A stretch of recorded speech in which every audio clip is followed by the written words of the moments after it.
a times two different labels are given to the same activity or the same person. We have the example that in India, more than 60 years back, there were many people who were fighting for the freedom of the country. When the British government was ruling India, these people were called by the British government as terrorists.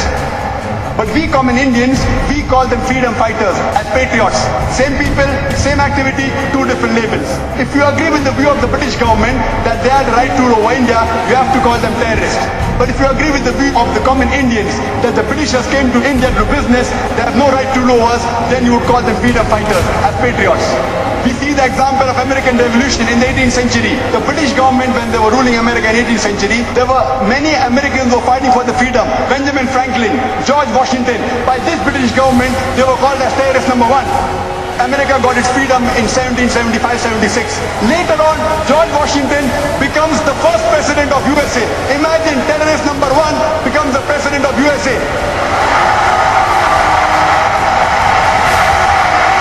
Same George Washington, he happens to be the godfather of all the presidents of USA, which the Westerners enjoy. Islam is intolerant towards drug addiction, towards alcoholism, towards prostitution, towards fornication, towards adultery.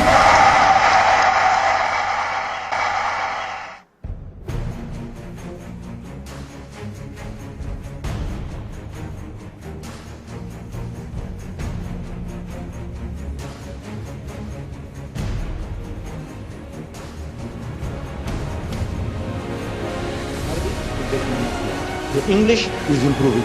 You're getting the courage now. Every time you meet a man, you can talk. You become a talker. You know, if we gave you the opportunity tomorrow morning to ask questions from the floor, not even a quarter of this will be here. You know that? Terrifying, terrifying. I've seen it again and again. As soon as they come and write, a flood of questions. Why? You are terrified to stand up and speak. Why? Because you're not used to it. This is it. Stand up and speak, man. Ask. Make a fool of yourself, but as you keep on making a fool of yourself, you'll improve. That's your custom. Here, man, what an opportunity. 200 million Americans. Everybody is prepared to listen to you in the language which you are now trying to acquire. Talk to him and bowl him over. Talk to him, improve your English. Talk to him and get spiritual blessings that Allah may reward you here as well as in the hereafter. For spreading peace. That's the reason today the superpowers of the world, they're afraid. I'm talking about the politicians. They're afraid of Islam because this is the only religion that can bring peace in the world. This is Almighty, but there are not three Almighties but one Almighty. It continues, your catechism.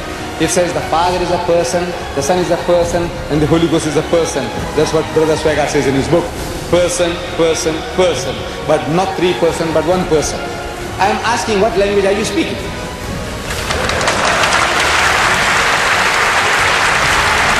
There was a survey done in the Plain Truth magazine in 1986. The increase in the world religions in a span of 50 years from 1934 to 1984.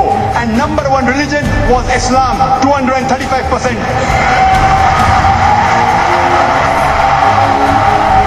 The media says that Islam subjugates women.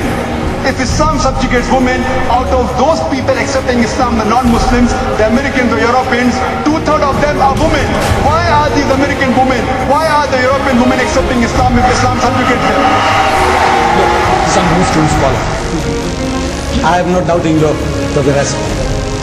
But what the Christians are telling my prophet, you know, 60,000 books have been written against the Holy Prophet Muhammad. Do you know that? 60,000. Let me read it to you. They planned and plotted. Allah too planned. Allah is the best of planner. How much?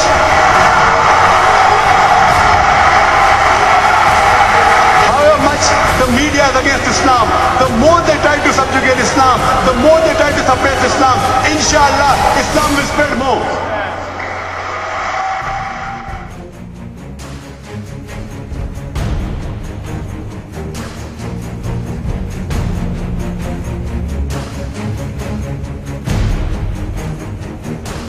Like a little girl who has been unjustly treated somehow. Well, the Christian, what have you done? What did you do to the people in the Philippines? What do you do to my people all over the world? And you are talking like lambs. You know, I said, look, we mean no harm. You conquered the whole of Africa. You conquered my nation here. this subcontinent and you enslaved us for 150 years. No? You Christians, no? I'd like to end my talk with a quotation of Dr. Adam Pearson, who said that people who worry that one day nuclear weaponry will fall in the hands of the Arabs, they fail to realize that the Islamic bomb, the bomb of the religion of peace, has already been dropped. It fell the day Prophet Muhammad, peace be upon him, was born.